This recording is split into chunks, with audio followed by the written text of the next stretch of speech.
One Saturday night, when we were young and bored and felt invincible, my friends and I decided to play the staircase game. To play this game, you need a black staircase, and at least 3 people. To win this game, you have to finish walking down all 5 staircases.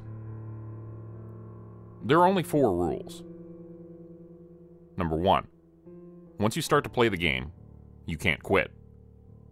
Number 2, you have to walk down the stairs backwards. Number 3, while you're on a staircase, you are not allowed to talk to anyone. Rule number 4, while you're walking down the staircase, never ever let go of your travel companion's hands. Simple, right? We thought so too. My best friend Margot was the one who ultimately convinced us to play. Left to our own devices, Jonathan and I would have spent our entire summer in front of the TV, content to stay there until our respective college orientations started. As Margot put it, you would have just rewatched the same boring shows, played the same boring board games, and gossiped about the same boring people. Margot was the kind of person who was going places. She had her whole life mapped out, from her college major to her 10-year career goals. Frankly, she was a terrifying force of nature.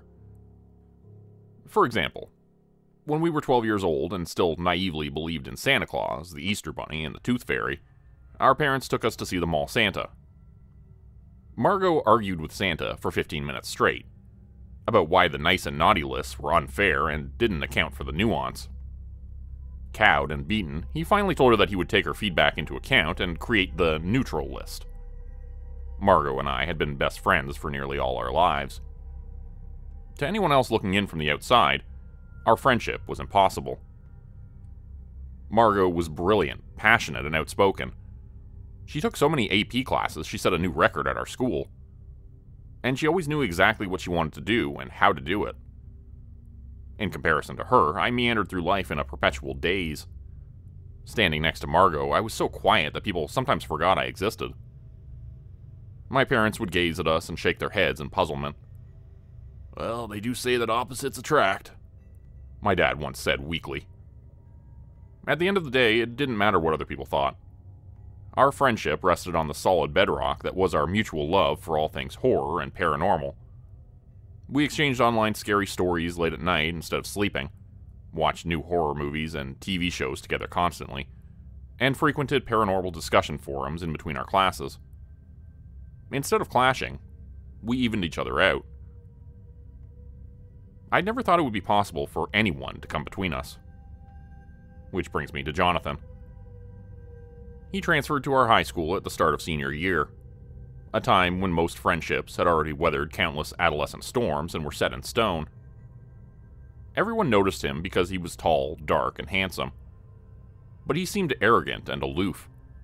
Instead of approaching anyone, he kept to himself and read books during lunchtime. One day, we accidentally bumped into one another, sending his books flying. Stephen King, Paul Tremblay, Stephen Graham Jones, and Sylvia Moreno Garcia. While I helped him pick them up, I asked him what his favorite Stephen King book was. And just like that, we became friends. It turned out that he wasn't arrogant at all, just incredibly shy. His friendship was the missing puzzle piece that completed Margot's and mine. His dry humor and dark jokes fit right in. And, of course, he was wildly in love with Margot. How do I know that? Because she's drop-dead gorgeous. She had long brunette hair that she often tied into a French braid and dark gray eyes. I saw the way his face lit up and the glances he sent her way. Jonathan's voice interrupted my thoughts. "Are we really gonna do this? Be so much less work to just lie on the couch all day." He brushed a hand through his dark curls and gave us that lopsided grin of his, the one that made my stomach do a flip. Margot had led us to the pantry in her enormous house. Shelves groaned with the weight of cans and jars, rice and pasta, and other food items stacked all the way to the ceiling. If there was ever an earthquake, whoever stood in here would be buried alive under all that food. "Of course we are," said Margot. And then she softened, looking at us pleadingly. "Guys, I want an adventure. You know my parents? If they had their way, they'd bundle me up in bubble wrap and lock me in a safe. Sadly, she was right. Mr. and Mrs. Auden were fiercely protective of Margot. We suspected that protectiveness stemmed from her sister's death. Mary Ann drowned in their pool while Mrs. Auden was on a business call. They hadn't found her body until it was too late. Margot had only been 3 years old at the time. Mary Ann 5, so Margot didn't remember much about her. I wondered sometimes whether Margot tried so hard to be her best at everything because she wanted to make up for the fact that her sister would never get to do anything. She led 2 lives. The life she wanted and the life her sister should have had. I know it's silly. Everyone else who's celebrating the end of our senior year is going on road trips or traveling abroad. All my parents are letting me do is sit on a couch. Can't even attend a pool party. She took a deep breath, her eyes shining with tears. I want to do this. And it would mean a lot to me if we did it together. Even if nothing happens. I don't know. Aren't you a little curious? Yes, of course I am, I said as I hugged her. Jonathan came over too, so we were all in one another's arms for a few seconds. It was true, I was curious about the staircase game. The first time I'd ever seen someone mention it was back in the late 2000s. That post had been taken down, but not before Margot and I agreed that it sounded intriguing. A handful of other posts, on those paranormal discussion forums we loved so much, detailed users' experiences with the game. According to those posts, each of the 5 staircases would be 100 steps. The posts advised us to count the steps to make sure we were on the right staircase, because sometimes the game tried to trick you. Additionally, every staircase would be a different color. The first one was black, then the rest of the staircases would be red, gray, blue, white, in any order. Each staircase supposedly took you to a different dimension. Strangely, none of the posts described what happened after you went down the first staircase. All of them did agree on one thing, though. We should bring flashlights, food, and water with us. So we were in the pantry. You might be wondering why we took this game so seriously. As I've said, Margot and I loved scary things. Together, we tried nearly all the weird shit you've read online. We trespassed on abandoned asylums, visited haunted houses, and slept at cemeteries overnight. But our specialty, what we did in most of our free time, was playing supernatural games. We played the elevator game, Light as a Feather, Suji Ura, the corner game, Daruma-san, and more. We had never been able to play the staircase game before, because it's just been the 2 of us. Over the past few years, as we dabbled in these games, my belief in the paranormal had faded to a pale imitation of what it once was. Like a fire slowly dying into embers. Nothing had ever happened to us. Not once. I wasn't sure if Margot still believed in the paranormal either. Still, it was a fun hobby. This would be Jonathan's first time doing anything like this. Senior year had been too busy for Margot and me to get up to our normal shenanigans. SAT prep classes, the SATs, college applications, homecoming preparations, and the time-honored tradition of playing a senior prank had occupied most of our free time. I try not to think about the fact that Margot and Jonathan would both be at Stanford in the fall, Margot majoring in econ and Jonathan in biology. Margot had considered going to Yale until her parents made noises about moving to New Haven with her. Meanwhile, the only place that accepted me was our local community college. Don't get me wrong, I'm not against attending community college. Just this specific one. Everyone at our high school, and I do mean everyone, joked about how bad it was. I still hadn't told my friends where I was going. The disappointment on my parents' faces was bad enough. I said, if we're doing this, let's get started. Maybe we'll be back in time to check out that new Korean show trending on Netflix. Okay, said Margot. With one foot, she shoved the heavy black backpack with all her supplies towards Jonathan, who picked it up as if it weighed nothing. Let's head over to the basement stairs. A few years ago, someone had slopped black paint all over the basement stairs.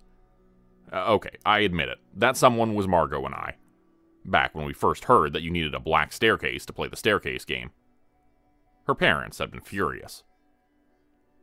We stood on the basement stairs, gazing down into the darkness. Personally, I wasn't a fan of the dark. And basements have always seemed creepy to me. I knew it was a childish fear, the kind you're supposed to outgrow, but that didn't really help. It just made me feel stupid for having a nightlight in my bedroom. "Well," said Margot, "it's now or never." She held out her hands to mine.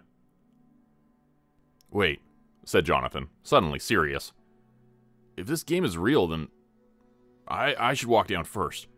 In front of you guys." Just as I was about to tell Jonathan that the staircase game probably wasn't real, I saw the vulnerability on Margot's face. That expression answered my question, as to whether or not Margot still believed in the paranormal. Unlike me, she had more to lose if it didn't actually exist. Why do over 4 in 10 Americans believe in the existence of supernatural beings? Because they do exist? Or maybe because we all have cognitive biases, patternicity, pareidolia, a form of apophenia, and confirmation bias. In other words, we make connections in meaningless data or between unrelated events, and we interpret information in a way that confirms our pre-existing beliefs. Of course, I knew why Margot wanted to believe in the paranormal. Marianne. It's a human impulse to try to make sense of a senseless tragedy, to dissect it endlessly so that you can figure out what exactly happened and why. If you admit that there is no fate, no purpose or order to anything in this world, then everything bad that has happened to you so far means nothing. The death of a loved one, an abusive relationship, bullying from classmates or colleagues. It's pure chance that you survived. Some people, like Margot, had a hard time coping with that. We linked our hands. Jonathan went first, then Margot, and then myself. "Any last words?" Jonathan joked. None of us said anything. I didn't know what Margot was thinking about. I stared down into the darkness, and my eyes strained to make out any shapes or movement. "Let's do this," said Margot finally, with her usual certainty. And we walked down the first staircase together. Staircase 1. I watched the light from the doorway vanish as the darkness pressed down on us. In a matter of seconds, it was so dark that I could no longer see the steps I had already walked past. I kept imagining monsters in the darkness. Monsters with gleaming yellow eyes who waited impatiently for us to descend further down the stairs. My hand sweated in Margot's grip, and I longed to discreetly wipe it off on my shorts. Unfortunately, per the rules of the game, I couldn't let go yet. I took a quick moment to be devoutly thankful that it wasn't Jonathan's hand in mine. We walked and walked. It was hard to tell how far we'd gone, especially since walking backwards down the steps disoriented me. Yet I still felt that we should have reached the end of the staircase by now. Even though I wasn't that familiar with this basement, common sense said that an object couldn't be bigger on the inside than it was on the outside, i.e., the TARDIS is a lie. I chanced to glance over my shoulder to see how far we still had to go, and nearly fell over in shock. Instead of the darkness I expected to see, there was a bright light below us, right where the staircase ended. I swerved alarmingly towards what was probably a steep drop.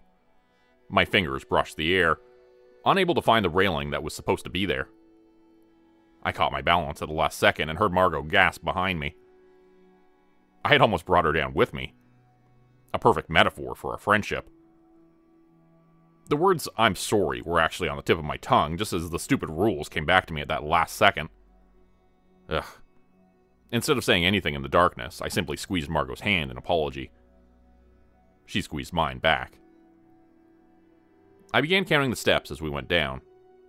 I should have done that from the start, but I hadn't thought the staircase game was real. Even now, I wasn't completely convinced.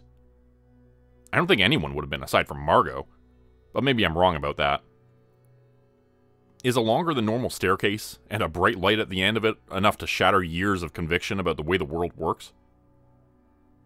But as we drew closer to the light, I did start to believe that the game was real. The light showed us the details of our surroundings, and I could see that we were most definitely not in a basement anymore. I heard our footsteps and dripping water echo in the darkness. I had the impression we were in some giant, hollow cave. Air currents brushed my face. Weirdly, I even heard birds chirping. Although why they were awake in the darkness, no idea. By the time the staircase ended, I counted 57 steps. That seemed about right, since I hadn't started counting from the beginning. We went through a doorway and stood around, blinking the spots from our eyes, trying to adjust to the sudden contrast from darkness to bright light. Bright sunlight? That didn't make any sense. Yet, as my vision cleared, I realized we stood outside in the middle of a vast desert. Shining golden sand surrounded almost everything. The exception was a long, black road stretching ahead of us. That road gleamed under the sun like some sleeping obsidian snake. And set along the road at equidistant intervals from each other, suspended in the air without any visible support, floated the doors. There were doors of all kinds and sizes. Some seemed like normal wooden doors, only painted in eye-watering shades from neon pink to a blinding yellow. Some were large enough that a Boeing 747 could fly through. Others so tiny that nothing but a mouse could pass. A handful of them were made of the oddest materials, from stone to glass to what seemed like steel. The only thing the doors all had in common was their bronze doorknobs. Those attached to stone doors looked particularly out of place. I turned to the black road. Sand dunes blocked portions of it from my view, and the heat was so intense that the very air shimmered. From what I could make out, the road ended in another door. Great. Even though I was afraid, confused, and overwhelmingly anxious, part of me, the part that had never stopped believing in the paranormal, rejoiced. Finally, something had happened to us. Something that couldn't be easily explained away by natural causes. Probably. Maybe. "This can't be real," whispered Jonathan. He let the backpack drop to his feet and stared around wildly. The blood had drained from his face, leaving his dark skin pale. "This is impossible," Margot said. "Don't you see?" She was transported with a kind of savage joy. It took me aback, because that was the expression you expected to see on some unhinged religious leader's face as he preached to his flock about the end of days. "It's real. The staircase game is real." She laughed wildly. If I had heard that laugh while in the dark, I would have been afraid. "Okay," I said, made uneasy. "It's real." I turned to search behind us for the staircase that had brought us here, and saw nothing but more desert. The door to the staircase had disappeared. Jesus fucking Christ. The staircase game was real. "It's gone," said Jonathan, voicing my thoughts. Margot didn't appear to hear us. She strode forward and literally left us in her dust. Jonathan and I stared in confusion, and then we ran after her. I could hear the cans clinking around in Jonathan's backpack. The heat was so intense that I was sweating even in my tank top and shorts. "Either I just ate the worst pot brownie in my life," Jonathan said, panting, "or I'm having a psychotic break from reality and I'm imagining all this." I couldn't respond because I had to use all my breath for running. I wasn't used to running on hilly terrain and the road hurt my feet. I was wearing thin-soled sneakers. I leaned down to examine the road and realized that it wasn't smooth. Black obsidian stones comprised it, similar to a cobblestone road. By the time we finally caught up with Margot, a stitch burned in my side and I sounded like I was close to death. I felt close to death. "Slow down," I wheezed. I wanted to curl up in the fetal position, but Margot just kept on marching forward, forcing us to match her pace. "We can't," said Margot impatiently. She wasn't looking at us, but straight ahead. "Don't you remember the post by Pharaoh 7921? No? We only have a certain amount of time per floor. If we aren't quick enough, the next staircase will disappear and we'll be trapped here. Fresh adrenaline shot through my veins as I thought about being trapped in this weird desert. Now that Margot mentioned it, I did remember Pharaoh's post, and was annoyed at myself for forgetting. He hadn't specified exactly how long we had to find the next staircase, but he had been very clear that we needed to find it as soon as possible. You don't want to be there after the staircase disappears, he'd written. Margot's urgency instantly made total sense. As we trudged along, passing around the water ball we had brought, I waited for something terrifying to happen. But nothing did. The road was strange, and the differently sized doors kind of creepy, but otherwise, it was just a desert devoid of any other life.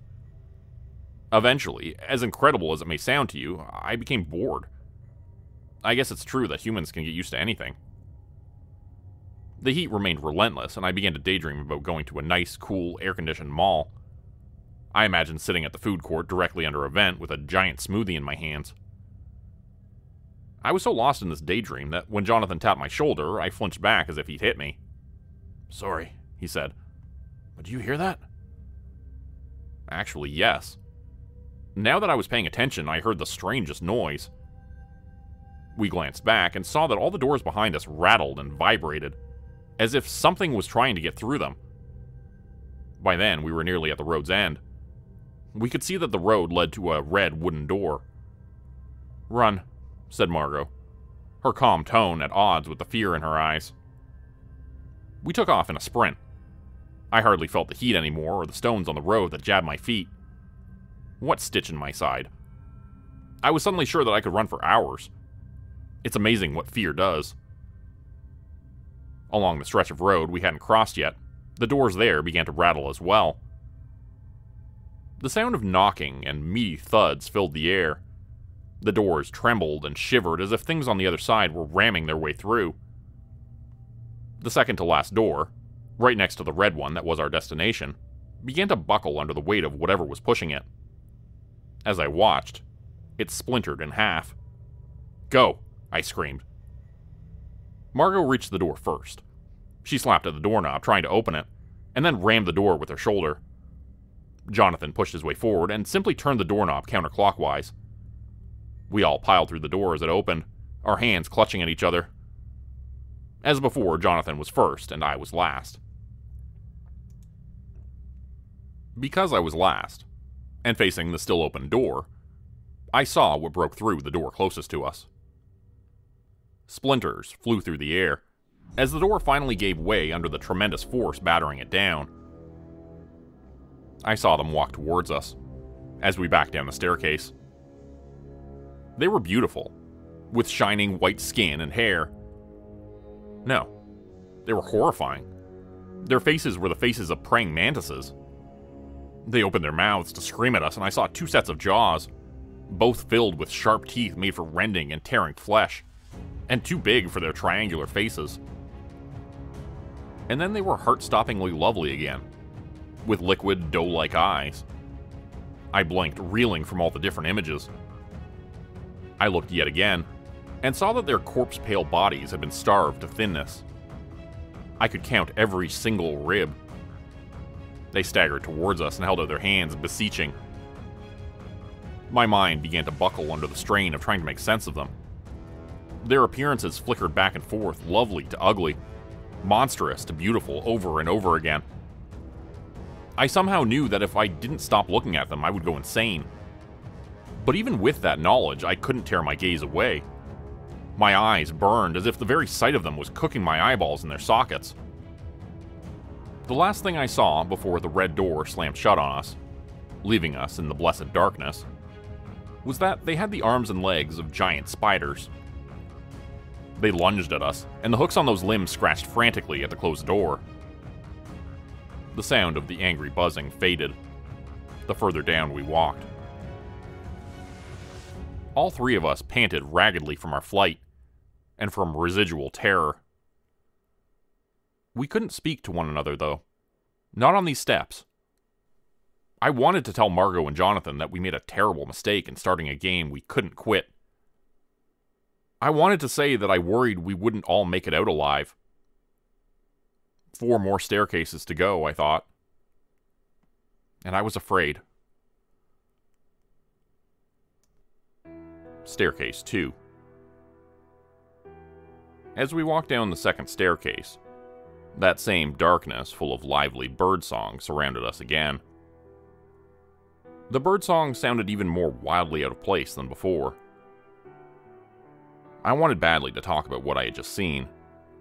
The shapes that had been so beautiful and horrible at the same time. But I couldn't say anything aloud while on the stairs. Not without breaking one of the rules of the staircase game. So, to distract myself, I counted off the steps. It should have reassured me that the only thing I could hear was our ragged breathing. Instead, I kept thinking about the claws scratching at the door. Would we have enough time to run if they broke the door down? All too soon, we arrived at the end of the staircase. Jonathan pulled open the door ahead and we stepped out. Onto a moonlit beach. We stood at the edge of a vast ocean. Moonlight turned the waves black and they lapped at us, stealing the sand from under our feet. A salty wind swept over us, though instead of bringing the briny smell I expected, it brought something sweet and metallic instead. Wait. A horrible thought crossed my mind. One provoked by the familiarity of that scent. I bent down to inspect the ocean more closely and instantly knew that we did not stand in water. "Now can we talk about what's going on?" asked Jonathan. "I need to throw up," I replied, and stumbled away from the sea of blood around us. There were tall cliffs set further back on the beach. They reminded me of the White Cliffs of Dover. Not just because of their beauty, but because of the sense of history they held. These cliffs had stood here on the beach for 500 billion years already, and would continue to do so for another 500 billion years, no matter what else happened. Staring at those cliffs, I somehow knew that great and terrible wars had been fought here. The blood of slain armies had stained the ocean red, transforming it into what it now was. After emptying my stomach of everything I had eaten for lunch, breakfast, and dinner from last night, I walked back just in time to see Margot and Jonathan arguing fiercely, practically shouting in each other's faces. "You need to get a grip," snapped Margot, as if Jonathan was a recalcitrant toddler. "We don't have time for your hysterics. I'm sorry I didn't tell you more about the game in advance, but we have to focus on finding the next staircase before we're stuck here." "It's more than that, Margot. What else aren't you telling us about this game?" I instinctively did what I always do. Act as the peacemaker between Margot and whoever she was arguing with. "Hey, stop fighting. We're all freaking out here. Let's take a deep breath and step back." As usual, everyone ignored me. Margot looked right past me at Jonathan and said frostily, "I've told you everything I know. Winning the game is how we get back home. So can we get on with this?" Jonathan gave her a disgusted look. "You love this. You love the fact that we're trapped in some kind of horror movie right now. You don't actually give a fuck about going home. If it was up to you, we'd stay here forever." Jonathan turned away and waded deeper into the sea. I hurried after him. "Jonathan, wait, where are you going?" "There's a door right over there. Must lead to the next staircase, right?" said Jonathan bitterly, pointing at a seemingly empty patch of darkness. The waves hid what he pointed at. Yet, when I kept my eyes trained there, in between one wave and the next, I saw the gray door. It was half submerged, only the very top of it visible. Then it was gone again, obscured from view. I had no idea how Jonathan had even managed to spot it in the first place. The tide pulled me further away from the safety of the beach. Jonathan was tall enough that the water, or rather blood, only hit his thighs. Meanwhile, I was already chest deep in it. If I wanted to keep moving forward, I would have to swim, which I really didn't want to do. I imagined ducking my head under all that thick blood and being completely surrounded by it, feeling it pressed around my face like something alive. I took one tiny step further in and stopped. Against all logic, the blood felt warm against my skin instead of cold. That was better though, wasn't it? How much worse would it have been to swim in cold or cooling blood? "We've wasted enough time," said Margot, coming up to stand beside me. "You know we're standing in blood, right?" She dove in without a reply or any hesitation, though I saw her grimace as the blood washed over her. I don't think I can do this, I thought. But they were already more than 20 feet ahead of me. Apparently, I was the only one who had a problem diving into a literal sea of blood. I took another tiny step forward, and this time a wave lifted me right off my feet and bowled me over. The current curled around me and tugged me forward like an impatient child. I swam, doing my best not to think about what I was swimming in. It was weirdly similar to swimming in water, so I concentrated on moving forward, slicing my arms through the blood and paddling my feet, and tried not to dwell on the taste of iron in my mouth. I really, really, really didn't want to get left behind. Something brushed my ankle. Seaweed? I scoffed at myself. What could live in a sea of blood? Then again, technically none of this was possible. The post said the staircases took us to different dimensions. What if the very laws of nature differed from dimension to dimension? What if the staircases took us to a place so different from our world that the air itself was toxic to us? Or the gravity tripled and crushed us all into a pulp? Preoccupied with my thoughts, I hardly noticed when something brushed against my feet again. And then, what was unmistakably a hand closed around my ankles and started to drag me downwards. Stupidly, I opened my mouth to scream for help, and of course blood filled it. I swallowed convulsively without thinking and gagged. Thank God I had already emptied the contents of my stomach. Otherwise, if I had anything else to throw up then, I would have. The blood closed over me, and I couldn't see anything. I struggled to break free of the iron grip around my ankles, pummeling at whatever held my ankles. It let go of me. I swam up towards the distant moonlight, my lungs aching with the need to suck in great lungfuls of air. My head broke the surface right as I heard Margot yell, "Alex? Where are you?" I could dimly see her and Jonathan treading water next to the half-hidden door. I spat out the blood from my mouth. "There's something in the water. A coughing fit interrupted me. "It dragged me down." God, the taste of blood was awful. I swam towards them, still spitting out blood. Funny to think that I'd been so concerned about grossing Jonathan out earlier, and now I looked like an extra from the set of Carrie. The only comfort I had was that, although they hadn't been dunked into the blood quite as thoroughly as me, neither Jonathan nor Margot had escaped entirely unscathed. Margot slid her hand along the door, before uttering a triumphant cry and wrenching the door open.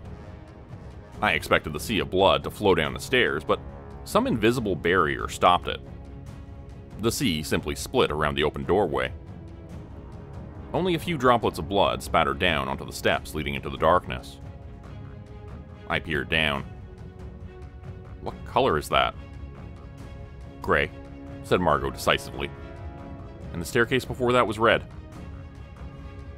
I admired the fact that she'd had the presence of mind to note down the color of the last staircase, while we'd been running for our very lives. Margot added, "This was easy." Sure, if the sight, smell, touch, and taste of blood doesn't make you puke nonstop. More to the point, I glanced at her sidelong and said resignedly, "Did you have to jinx it?" Right on cue, the sea started to ripple and churn around us. Frothy blood sprayed out into the night. As we watched, disembodied arms emerged from the depths and reached for us like sunflowers orienting themselves towards the sun. They were small, like the arms of children, but too thin to be anything human. All of them were white and somehow untouched by all that blood. Once more, I felt hands brushing against my feet. Cold fingers closed around my ankles. "Let's go," yelled Jonathan. "Move it." I reached out to Margot, and just as our hands clasped together, the arms below tugged on me in earnest, forcing my head back under the blood and wrenching my arm painfully in its socket. A brief tug-of-war ensued. Margot wouldn't let me go. so the hands below began to pull her down with me. I wondered for a moment if I should simply let go of Margot's hand. I was the weak link here. After all, the hands held me and not my friends. But fear overrode my noble intentions. I didn't want to die. And especially not like this. My lungs filling with blood, and my last sight the white cliff staring down at me impassively. By some miracle, Jonathan pulled us both through the doorway. 1 second, my hand slid inexorably out of Margot's, my fingernails leaving deep furrows in her skin as I tried to hang on. Next, my feet were on solid ground. It was strange being on the other side of the invisible barrier that stopped the sea. Occasionally, blood sprayed through and onto us. Not that it could do much worse. Our clothes, our hair, our skin, everything dripped blood and left puddles behind us. It was going to be even worse when it dried. Jonathan took a deep breath ahead of me. I knew with sudden fear that he was going to speak. Useless knowledge, because there was no way for me to stop him. No way unless I broke one of the rules of the game myself and let go of Margot's hand. "Do you think," said Jonathan, and then he realized his mistake. He clapped his hand over his mouth as if he could stuff those words back down his throat. It was too late. Those 3 words echoed through the darkness, and the birdsong abruptly stopped, as if someone had switched it off with a remote. I threw a quick glance over my shoulder to try and gauge how many more steps we had to go. The sight wasn't reassuring. Margot tugged on my hand urgently, and I picked up my pace to match hers, even though this meant that I kept nearly slipping on the puddles of blood. Suddenly, a great wind buffeted us, and we were forced to slow to a snail's pace. The wind kept trying to blow us back up the stairs. Hungry shrieks filled the darkness. By then, the flashlights from the backpack were in our hands, but none of them worked save for the one Jonathan held. The sea of blood had ruined nearly everything inside our backpack. Even that one flashlight sputtered in the darkness, on the verge of going out. Yet it cast enough light to reveal the birds high above us. The ones that had been chirping and singing. Except, they weren't birds. I caught a glimpse of something staring down at us with insane, hate-filled eyes. Human eyes. A human face. But it had the body of an enormous eagle. It spread its giant gray-brown wings, opened its mouth to reveal needle-sharp teeth, and screamed at us with a woman's voice. Other hungry cries filled the air. How had we ever mistaken that for birdsong? We scrambled down the steps as fast as we could, helping each other up whenever one of us fell. Jonathan dropped his flashlight, and it didn't matter. We didn't need them to see that they were coming for us. I don't know who fell, Jonathan or Margot, but whoever it was brought us all down. We tumbled down the stairs, thumping against one painful step after another. It was impossible to keep holding hands. I continued to fall head over heels until I smashed into the ground right beside Margot. I staggered up somehow, my ears ringing. I pulled Margot to her feet. Her eyes fluttered. She was only half conscious and would have slumped right back down to the ground if I hadn't caught her at the last second. Jonathan was sitting up already, holding his left hand out in front of himself. The fall had crumpled it into something broken and bleeding.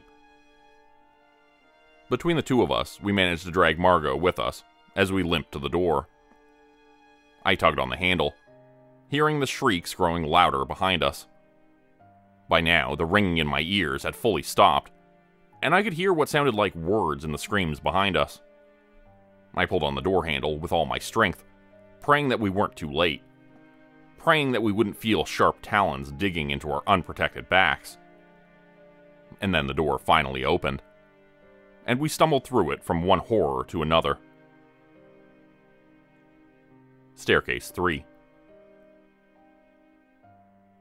The stench hit us first. The unmistakable aroma of blood, urine, feces, and rot. Bright sunlight illuminated all of it in brutal detail. Corpses, stacked together in huge mounds so that they loomed over us, and seemed to stretch into the sky endlessly. The bodies were naked. obscenely mutilated. Those that still had intact faces stared at us unseeingly with their cloudy eyes. It was as if some giant hand had carelessly thrown them to the ground. Yet there was a clear pathway between the bodies. It curved to the left and disappeared from our sight. The sky was black with crows. They flew in circles overhead or perched on the corpses they could reach. They cawed merrily to each other and us while they feasted on the dead. Some of them had gorged themselves full, yet they still kept pecking away, tearing away strips of rotting flesh. As I watched, one crow expertly peeled someone's face off, revealing the decaying muscles and fat just underneath. "That's my turn to throw up," said Jonathan. He instantly leaned over and vomited noisily. But I didn't feel disgusted. The sight was too much, too unreal. It was like seeing the pages of some illustrated storybook spread out before us. My mind simply could not comprehend it. If I didn't look at the faces of the corpses, I could pretend they weren't real. I could pretend that they were simply Halloween decorations. Yes, that seemed safe. There was no need to examine them any more closely or to think about how they must have died in pain and terror. Margot groaned. "Where are we?" She started to get up and froze. I cleared my throat. "I think it's some kind of maze." "Maze? Why?" I shrugged, uncomfortable. "I don't know. The way the bodies are stacked, they're like the walls of a labyrinth." I trailed off. I was pretty sure that I was right. It was a labyrinth made of corpses, and the door next to the next staircase would be at its center. I glanced at Jonathan. He looked exhausted. Under the sunlight, his hand was even worse than I thought. 3 fingers had been bent backwards or sideways into broken sticks, and they were beginning to swell. He tried to smile at me. "It's not as bad as it looks." It was exactly as bad as it looked. Maybe even worse. But if pretending otherwise helped him get through this, so much the better. Unlike everyone else, I'd been lucky enough to escape the fall with nothing more than a few bruises. Jonathan and Margot's injuries meant that we couldn't go as quickly as we should have, and we kept running into dead ends. I suppose we could have split up or tried to climb through the gaps in the rotting bodies, but by unspoken agreement we stayed together, on the path. None of us said anything aloud, but we all knew we were running out of time. I watched the sun tread its path across the sky, leaving behind itself flames of blazing yellow, marigold, and pale pink. It was the most beautiful sunset I had ever seen. I couldn't appreciate it. Its indifferent beauty seemed to mock all the corpses strewn here. Just as the last of the sun dipped below the horizon, the corpses woke up. Someone whispered my name. "Alexandra. Alexandra," in a deep, guttural voice. I looked around to see who had spoken and stared straight at the corpse to my right. I couldn't help but take several steps back, my mind reeling in horror. It said in its broken voice, "They came from the sky. We asked them to come down, to help us. They rounded us all up and took us into their ships. They killed us, Alex."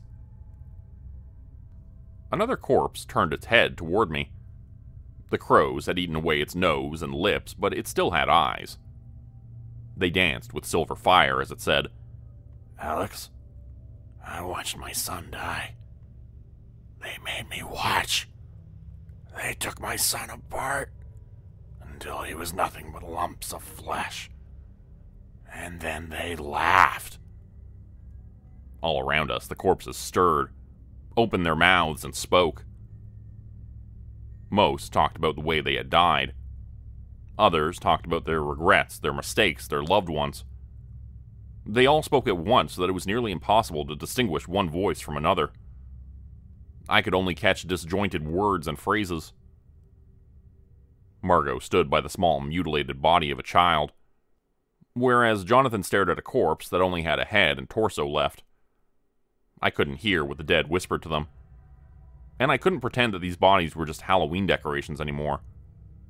If we didn't get out of here soon, I was going to lose my mind. I was about to go to my friends, to tell them that we had to leave right now, when another corpse spoke from beside me. "Margot is lying to you," it said. What? I moved closer. Scraps of flesh clung to his weathered skull, and it stared at me with empty, gaping eye sockets. I waited for it to say more, waited for countless more minutes until I realized that it had said all it would. I shook my head. It must have lied to me to keep me here longer. I ran over to Margot and had to physically drag her away from the dead child, my hand tight on her arm. "We need to go, Margot," I said through gritted teeth. Finally, she stopped struggling to get away from me and turned to give me confused eyes. She asked, "How long has it been?" and sounded close to crying. "I don't know," I replied. "Help me with Jonathan." It took the both of us to tug him away, and by then we were all out of breath and sweating. But we had to hurry. How much time had we lost listening to the dead?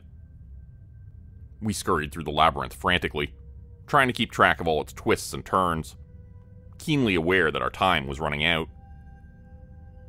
When we finally reached the center of the maze, we saw 3 blue doors floating there instead of 1. "Well, fuck," said Jonathan, summarizing my own thoughts perfectly. "We'll have to try all of them." I marched forward and opened up the first one on the left. "The staircase in this one is yellow. Margot, is that one of the colors?" "No," said Margot. She made no move to inspect any of the other doors herself, and I wondered what the corpse had said to her. Jonathan reached out with his uninjured hand to open another one. "This one's blue." "So's this one," I said. "Let's try counting the steps." Both staircases had 100 steps. We both looked at Margot then, because she knew the game best. But she simply gazed back at us. Her face was pale and drawn. She looked like a child who had just seen the monster hiding under her bed. "Margot, come on," I said, trying to sound calm even though I felt anything but. "Do you have any idea which door to choose?" Margot shook her head. I don't know. Tears spilled out of her eyes. The doorknob shivered under my hand, and suddenly I was holding something soft and stretchy, as though the doorknob was turning into taffy. I looked at the door across from Jonathan and saw that it was beginning to melt as well. "Okay, fuck this. We're going in," I said, arbitrarily picking the door closest to Jonathan. I strode over and flung it back open, even as the doorknob dissolved in my hand, leaving behind a foul-smelling liquid. "Are you sure?" demanded Jonathan. "There's a 50% chance it's the right one," I said. We all went inside, and as the door slammed shut behind us, enclosing us in that now familiar darkness, I prayed that we hadn't chosen the wrong door.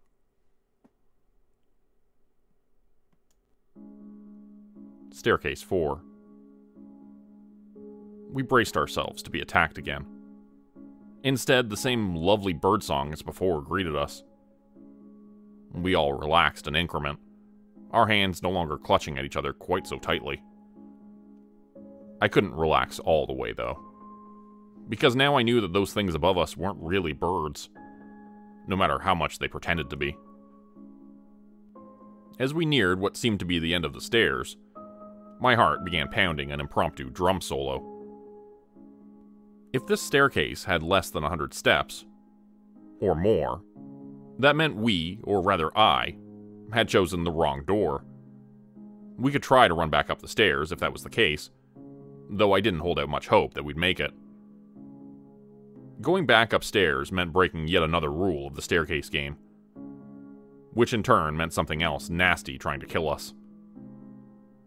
At any rate, I'd seen the other door melting, so even if we did make it up in one piece and we re-entered the labyrinth, there wouldn't be anywhere else to go. All I could do now was fervently pray that we were on the right staircase. 98, 99, 100. We came to a halt. I craned my neck over my shoulder to see that the steps had ended. We had chosen the right door after all. Thank God. If the game rules hadn't expressly forbade talking to each other while on the stairs, I probably would have celebrated our luck by cheering loudly. As it was, I wanted to collapse in relief. Scratch that. I wanted to collapse, period. We're over halfway there, I thought, and tried to squash the hope that followed. I reminded myself that this game probably had tons more unpleasant surprises in store for us. Jonathan opened the door, and a bizarre sight greeted our eyes. We stood in a spacious room completely made of mirrors.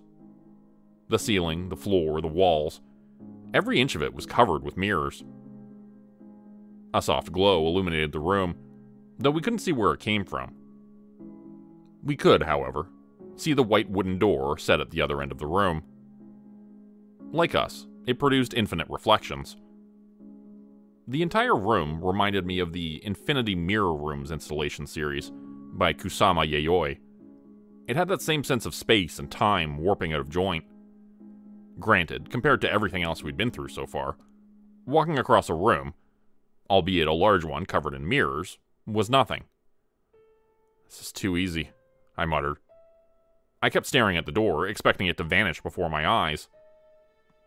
It stayed stubbornly solid and annoyingly ordinary, as if someone had happened to pluck it from a house in the suburbs and deposited it here.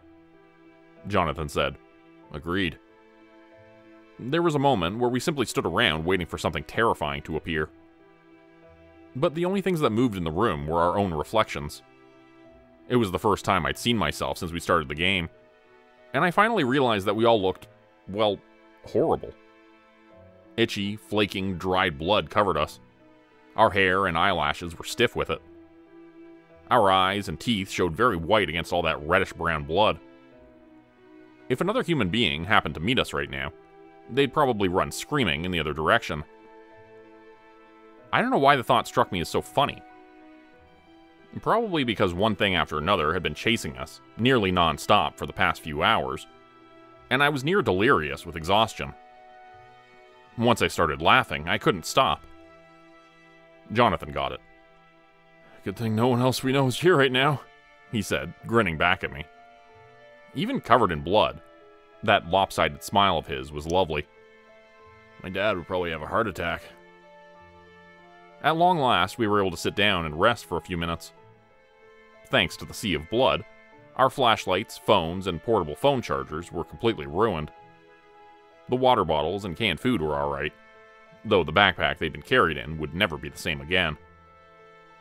"You'd think," I said, while trying not to gulp down the canned peaches all at once, "someone who played the game before could have warned us that the blood would ruin nearly all of our supplies, including the flashlights they told us to bring. Why not tell us to bring dry bags? Better yet, why not tell us to bring weapons?" Jonathan was too busy wolfing down his canned peaches to answer, but Margot finally spoke. "It's different for everyone." "What?" "The staircase game is different for everyone. You encounter different things and go to different places. It really depends on what you fear or what you want. The only thing that's the same across all of them is the darkness on the staircases. And what's in the darkness." We both eyed her with hard suspicion, but I was the one who asked, "How do you know that, Margot?" She heaved a deep sigh. "I talked to Pharaoh 7921 before we came here. His real name is Lucien Hammond, and he's played the staircase game a few times now." Before I could respond, Jonathan said, with an edge in his voice, "That would have been helpful to know. Oh, I don't know, at any previous point before we started playing this game?" "Is there anything else you want to share?" I added. Margot shook her head and clammed up again. Frankly, it was eerie to see her so silent and downcast. She'd been able to shrug off everything else so far. Now that we were no longer running for our lives, I personally was struggling not to dwell on the shapes that had broken through the doors in the desert. Although I didn't enjoy being stuck in a constant state of fear, at least then my brain was too occupied with surviving to focus on anything else. "We should get going," said Jonathan unenthusiastically. "Yeah." Neither of us made any effort to stand up. As the adrenaline receded, fatigue took its place, and my eyelids seemed to weigh 100 pounds. If I could have slept there, with solid reassurance that the door wouldn't disappear on us, I would have had zero trouble passing out on the cold, hard glass. It felt as though we'd been stuck in the game for decades already. Margot stood up and started walking over to the door, because of course she did. It occurred to me then that Jonathan had been right. She was more focused on winning the game than going home. Her secrecy over what she knew about the staircase game, and her behavior recently, had crossed the line from stubborn straight into obsessive. She went to the door as though she didn't feel the hunger and exhaustion the rest of us felt, or even any pain from her fall down the stairs.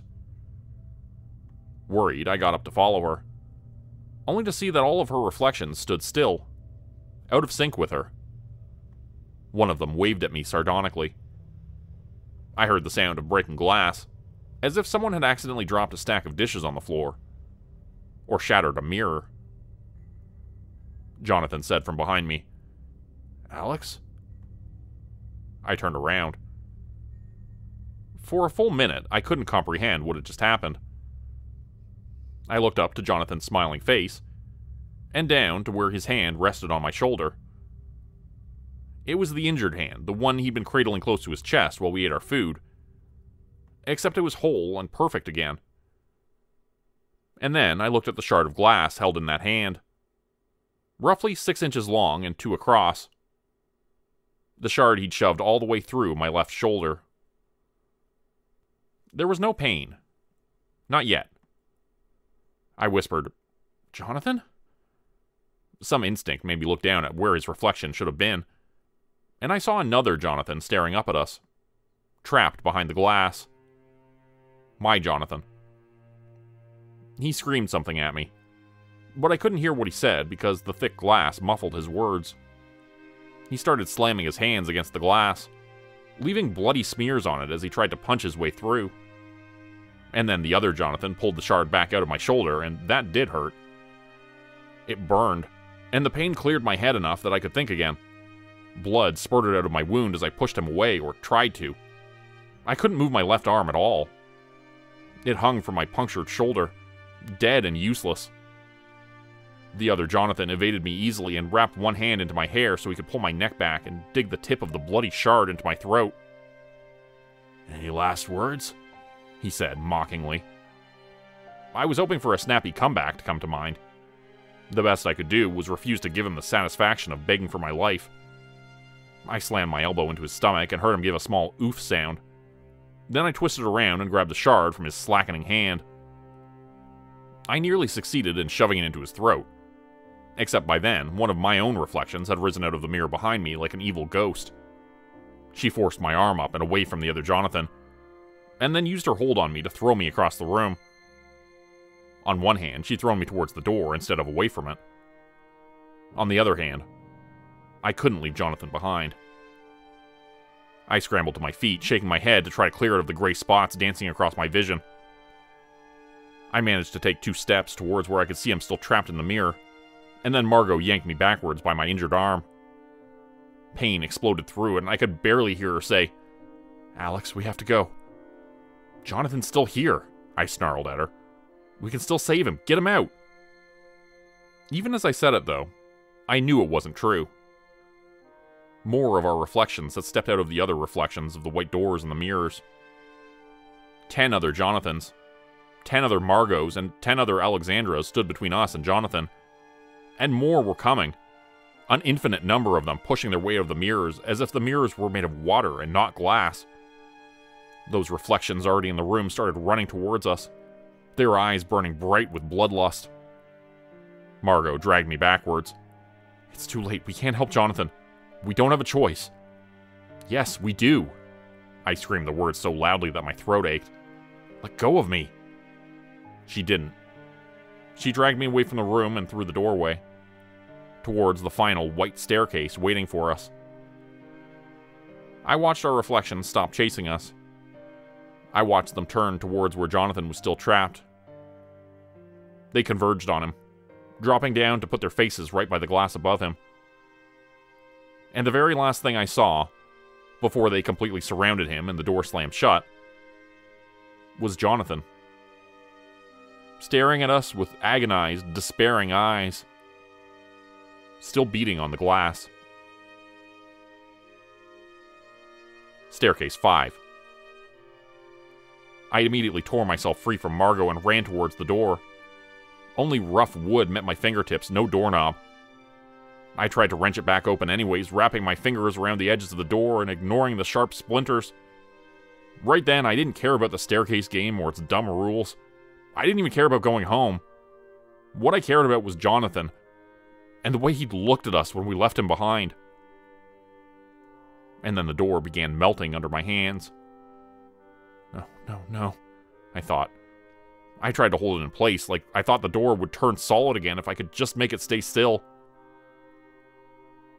Margot touched my shoulder and I shook her off violently, unable to even look at her. Part of me knew she'd probably been right. That there was no way we could have saved Jonathan.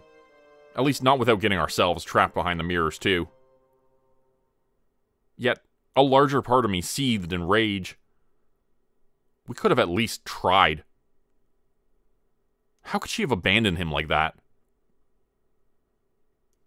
I don't know how long I spent in the darkness, trying to get the rapidly disappearing door back open. I did everything I could think of. At one point I ran to the other side of it and tried pulling it from there, alternating between pushing and pulling. I even flung myself through it as it disappeared. That didn't work either. In the end, as the last of the door dissolved in front of my eyes, all I could do was stare at the empty space where it had been a half-minute before. When Margot reached out to me, I didn't bat her hand away again. My mind was completely blank. I followed her obediently down the steps because I couldn't think of what else to do.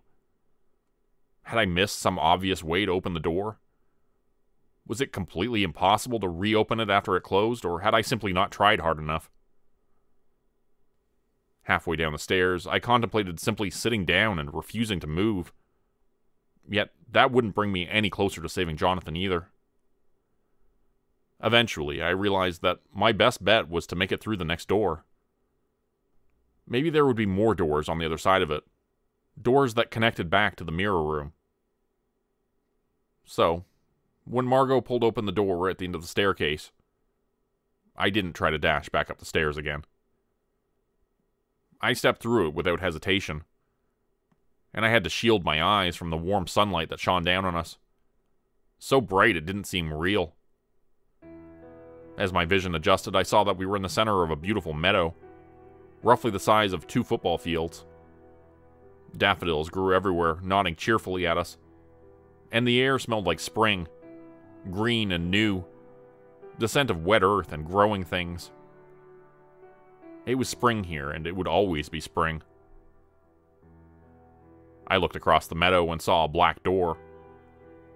Only one and no others beside it, on the riverbank closest to us. The river looked polluted. It was black as well, and it rushed around the whole meadow in a giant loop enclosing us. The other riverbank, way past the door, was shrouded in a gray, nearly opaque mist. I couldn't make out anything on that riverbank except for a boat of some kind that sat at the very edge of the bank. A tiny, rickety boat that bobbed up and down in the furious current, one stiff breeze away from falling apart. I took a deep breath, the better to yell at Margot, and unexpectedly, contentment stole over me. It was the kind of contentment you feel when it's a cold winter night and you're safely ensconced at home with your loved ones. You're sitting in cozy armchairs by the fireplace, a really good book in your hands, and you can hear the wind howling and furiously yanking at your windows. Knowing that it's absolutely awful outside only makes you more grateful to be warm and safe inside. That kind of contentment. If I stayed here, I could feel that contentment forever. No more arguments, no more worries, no more fear ever again. I could let go of all my rage and self-loathing. It was incredibly tempting. And I most likely would have given in if Jonathan's face hadn't flashed across my mind right then. The peace didn't disappear entirely. It simply lessened enough for me to decide that it wasn't yet time for me to stay here. I turned to Margot, ready to shake the answers out of her if necessary. Luckily for her, I didn't have to. She saw the look on my face and said, "I can explain." I glared at her, fists clenched tightly by my side. "I'm waiting." "The staircase game gives you whatever you want." That's what Lucien told me. What he didn't tell me is that the game needs a sacrifice before it gives you anything. She took a deep breath. "I saw my sister back there, Alex. I saw her in the labyrinth. She told me that she died because of me." She started to cry again. I stared at her, my anger momentarily forgotten. "That's impossible, Margot. You were 3 years old when she died." "She told me that I fell into the pool. That's the reason she died. It was because she went in after me. She helped me get out, Alex. And she drowned in there all by herself." I wanted to tell Margot that she must have heard a lie, but actually, it had a horrible ring of truth to it. I remembered the corpse telling me, Margot is lying. It had been right. Unwillingly, I felt a moment's sympathy for Margot. She threw a pleading look at me. The whole reason I even wanted to play this game was to bring her back. I had to keep going, don't you see? Her confession rendered me silent for a few minutes. And then, my anger roared back to life, and I said, "So you decided to sacrifice one of us? How did you choose Jonathan, or was it supposed to be me?" "No," Margot said quickly. "I would never sacrifice you." "So what, you didn't give a fuck about Jonathan?" "I chose you, Alex. I chose you and my sister." I shook my head. "No, that's not true. You chose yourself, like always." Suddenly, I was close to crying myself. Except my tears were born of rage. I had always known that Margot missed her sister. Just because she couldn't remember Marianne that well didn't mean she loved her any less. Yet I had never thought Jonathan and I would have to pay the cost of that love. How could she have lied to us? How could she possibly stand there trying to justify herself as if she hadn't condemned Jonathan to being trapped in the game for the rest of his life? Tell me how to get back to the mirror room. I can save Jonathan without your help. I waited for her to respond, only to find her staring past me. I followed her gaze to see the dead walking toward us. They came out of the river. They started out as dark gray figures with indistinguishable features. And then the closer they got to us, the more clearly I could see them. Except they stayed pale and ghostly, like they were barely there. How did I know that they were dead? Because Marianne led the pack. She could have been Margot's twin. Only the slightest of differences set them apart. As if someone had set out to create two identical figurines and his hand slipped at the last second. They had the same build, the same heart-shaped face, the same eyes. Except Marianne was taller and her hair wavy instead of straight. She was inexplicably older, too. Our age, maybe, or the age she would have been if she'd lived. Margot ran to her. It was my turn to grab for her, to hold her still. She slipped through my grasp like water. I ran after her, even though a tiny voice inside my head screamed at me to get out, to leave before it was too late. Even though I was still angry at Margot. Angry enough that I never wanted to see her again. I knew somehow that if I left her to the dead, they would do something unspeakable to her. And maybe she'd deserve it. But I didn't want to be the one to decide that. The dead stopped moving. They waited for us to come to them. Their eyes as dull and dusty as marbles. Margot finally slowed down when she reached Marianne. She stopped beside Marianne as if she couldn't believe her sister was finally here. I stopped as well, still a good distance back from them. "Margot," I called. "Get away from them!" It was like she couldn't hear me. Or maybe she didn't want to. She threw her arms around Marianne and hugged her tightly. Marianne didn't return the embrace. She was as lifeless and unmoving as a doll. "Let's go, Marianne," Margot said. "Let's get out of here." She tugged at her sister, and Marianne actually walked forward a couple of steps before stopping. Margot dropped her sister's hand as if it had burned her. "I can't leave," said Marianne. Her voice was the eerie sound of branches scratching at your window late at night. Nothing human. "Stay with us." I knew with instant clarity how the staircase game had interpreted Margot's wish. She'd probably thought, "I want to see my sister again." And the game was fulfilling exactly that wish. Nothing more and nothing less. I also knew Margot well enough to predict her response. I screamed at her anyways, even though it wouldn't make a difference. "Don't, Margot, don't!" Margot didn't even spare me a glance. Instead, she kept staring at her sister, the agony plain on her face. She couldn't go back. She'd lied to herself every step of the way here, telling herself that her friends didn't need to know why she wanted to win the game, or even what she would get if she won. She told herself that the game wouldn't affect us. And then, when she found out that it did, and in the worst way possible, she tried to justify it all with simple math. One life was going in and one life was going back out. It wasn't really to do with this. If she went back home empty-handed, with Marianne still rotting in her grave and Jonathan worse than dead, that was as much as admitting that she'd made a mistake.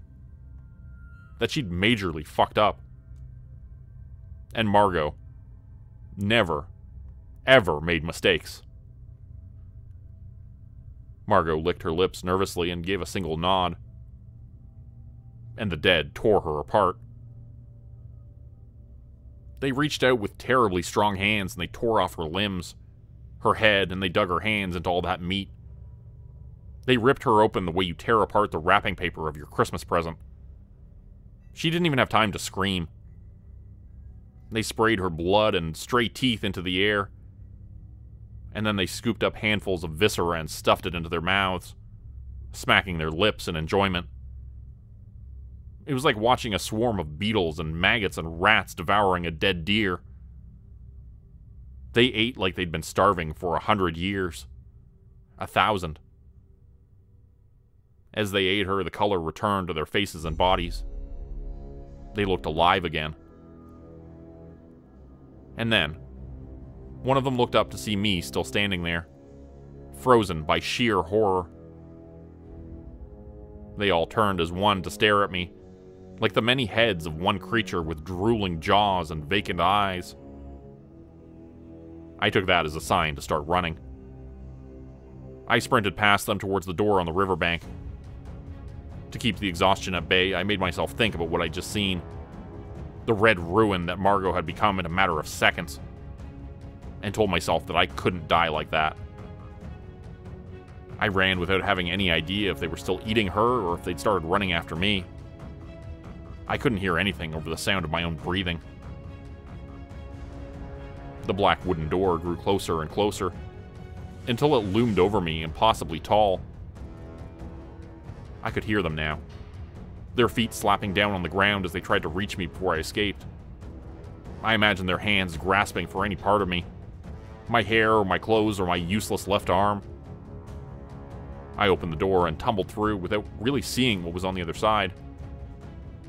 Immediately, I scrambled up to check whether any of them had followed me through the open door, their hands outstretched into claws and their red mouths gaping.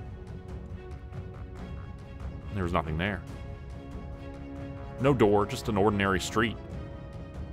An ordinary, empty street that I had walked along many times before, on my way to school or to Margot's house. Everywhere I turned, I saw normal shops, normal houses, normal apartments. Normal cars and bikes.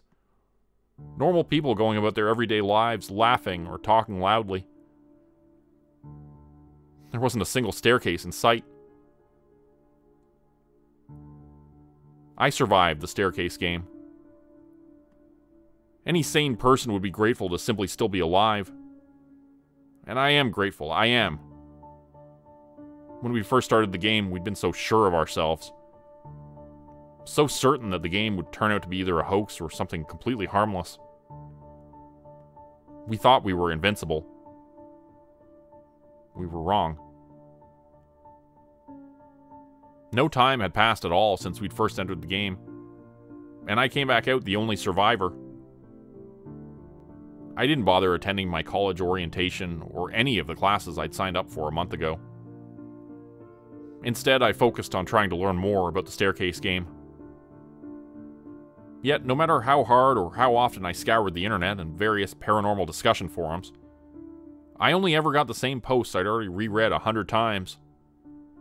At one point, I became so frustrated that I reached out to Lucien, Pharaoh7921, even though I suspected he'd been the one to dangle Marianne in front of Margot like a carrot. I responded to all his old posts, sent countless private messages to him, all with no response. Either he's ignoring me, or he's somewhere where there's no phone service and no Wi-Fi. I wonder if he's playing the game again. And if so, who he's playing it with. The truth is, guilt and self-loathing eat at me every day. And every hour, every minute, and every second of every day. Each night I go to sleep, I'm back in the game. Watching Jonathan scream at me from behind the mirrors.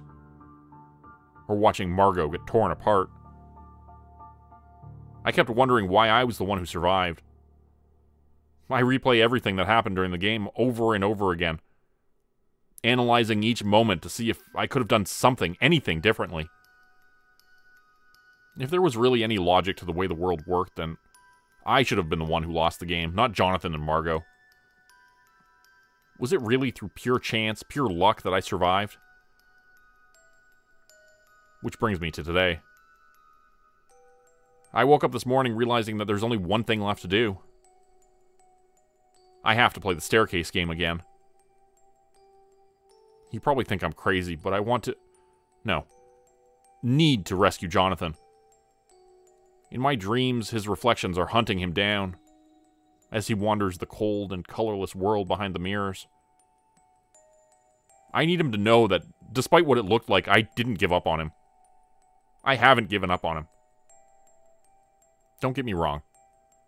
I'm not going to sacrifice anyone for Jonathan, no matter how much I love him. Unlike Margot, I'm not selfish enough to think that trading one person's life for another's is a fair trade. And even if I did, I wouldn't lie to myself. I wouldn't pretend that I was doing the right thing or that I had no choice about doing this. That's why I wrote this post. If you've read all of this and believe me, then you know everything that I do about the game.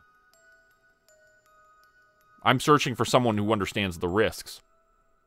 Someone who's brave enough and curious enough to play anyways. Maybe someone who's so unhappy here that they jump at the chance to explore another world. Or someone who wants to study the game, run experiments on it, and make new scientific discoveries. Or maybe someone who's survived similar supernatural games before. Someone who's always believed in the paranormal and who knows how dangerous a simple game can be. If that sounds like you, please reach out to me. You and I can play the staircase game together.